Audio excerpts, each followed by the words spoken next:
Saludándoles atentamente su amigo José Manuel Marmolejo Delgado en nuestro programa Hace algún tiempo en ese lugar.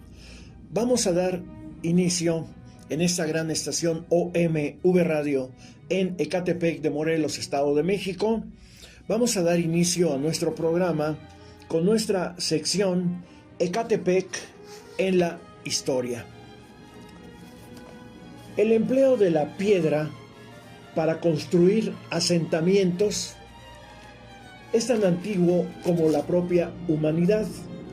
La Sierra de Guadalupe ha sido abastecedora de esa piedra.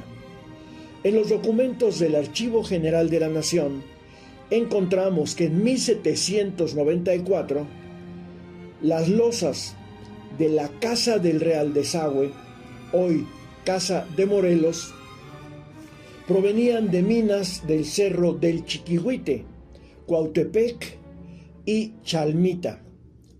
Nuestro amigo, el cronista de Jajalpa, aquí en Ecatepec, Alberto Medina, nos dijo que el Cerro de Tulpetlac, hoy conocido como Cantera, en realidad siempre se llamó del Chiquihuite.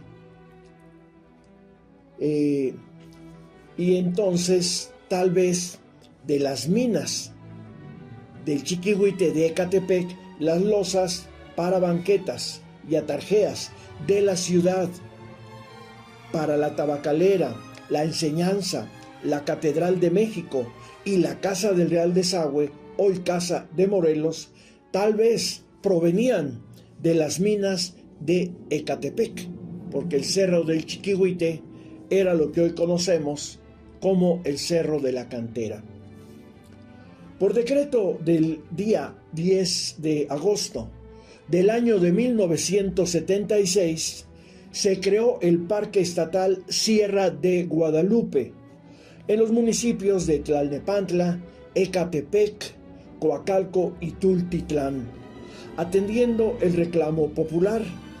Su objeto fue construir amplios espacios verdes, permitiendo el contacto con la naturaleza, la creación de pulmones para la zona metropolitana de la Ciudad de México, proteger a la naturaleza, regenerar la tierra erosionada, saneando la región, generando bosques. Este decreto nos los hizo llegar nuestra amiga, la arquitecta Pilar Espejel. Gracias a Pilar Espejel por esta información que nos envió. Ahora vamos a situarnos en nuestra temática general acerca de la historia del Maximato y nos vamos al periódico Excelsior del 21 de julio de 1928. Como lo vimos en las anteriores sesiones, apenas habían pasado 4 días del asesinato de quien ganó las elecciones presidenciales, reeligiéndose Álvaro Obregón. Y era el tema en México y en muchos países del mundo. La nota del periódico Excelsior dice: la prensa de Estados Unidos no cesa de comentar la muerte del general Obregón. Se tiene plena confianza en que el señor general Calles dominará la situación y que en toda la República no será alterado el orden. Nueva York, julio 20. El diario Brooklyn Eagle, en el editorial titulado Autores Intelectuales, comentó la idea expuesta por el New York World de recomendar cautela al gobierno de México para no involucrar en la posible autoría del crimen de Obregón a personas ajenas.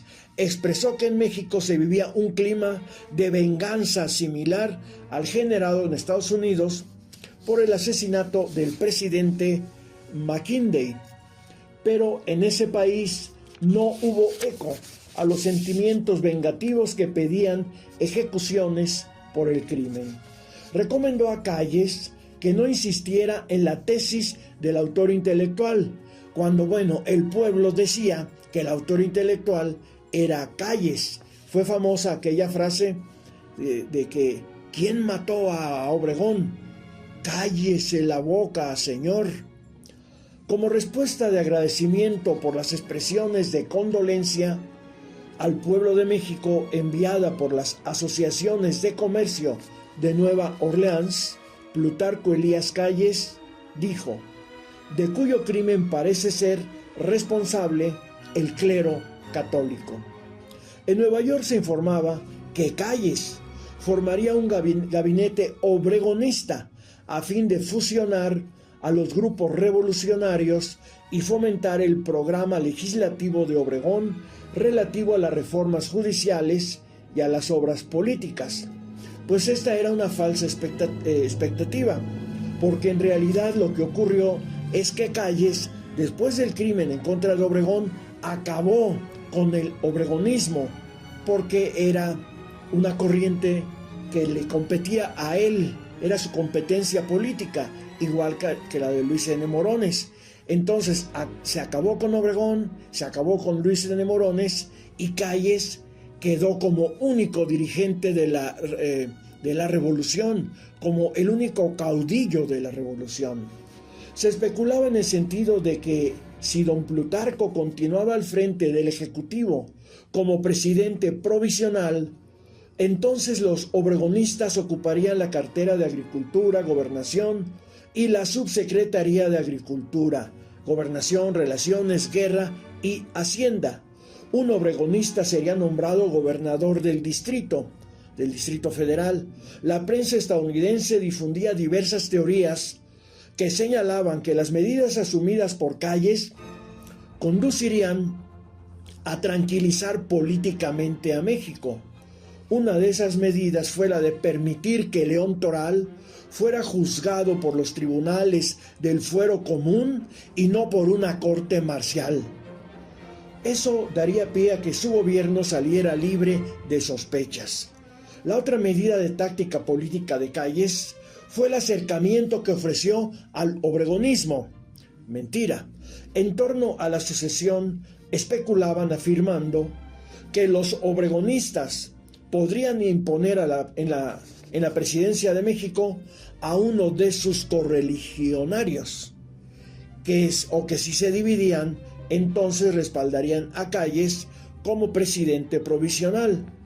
Los analistas estadounidenses también afirmaban que el gobierno de Estados Unidos tenía los medios para hacer llegar su opinión sobre la sucesión de los gobernantes mexicanos, y que dicha opinión era que Calles debería continuar en la presidencia, debido a que ofrecía mejores garantías para el orden y la paz, así como para proseguir con el acercamiento entre México y Estados Unidos, pero también aseguraba el cumplimiento de las obligaciones que tiene contraídas México, tanto en el pago de sus deudas como en lo que toca a las reclamaciones. Como siempre, la injerencia de los Estados Unidos en nuestro país.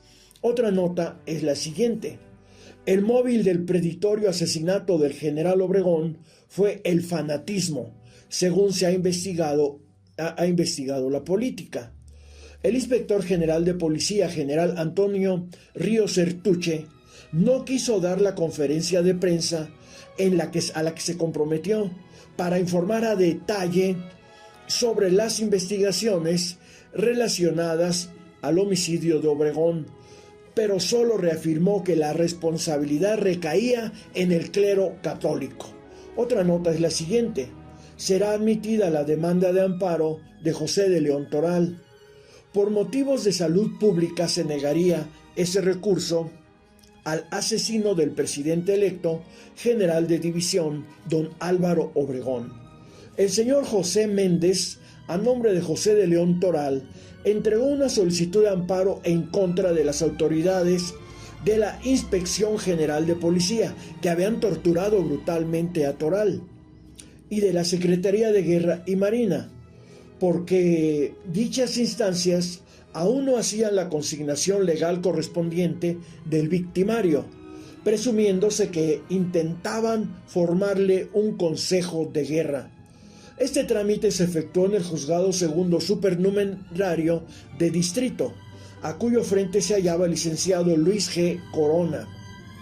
Al entrevistar al respecto al Procurador General de Justicia, licenciado Romeo Ortega, este afirmó que había girado instrucciones a la gente del Ministerio Público para que se invocaran legalmente motivos de salud pública para denegar el amparo. Desde la ciudad de Guadalajara se informaba que el señor Federico Toral y su esposa, Paz de León Toral, parientes cercanos del asesino de Álvaro Obregón, fueron aprehendidos y enviados a la Ciudad de México a disposición de la terrible Inspección General de Policía. El señor Toral es perfectamente conocido aquí y su conducta es honorabilísima, remataba la nota.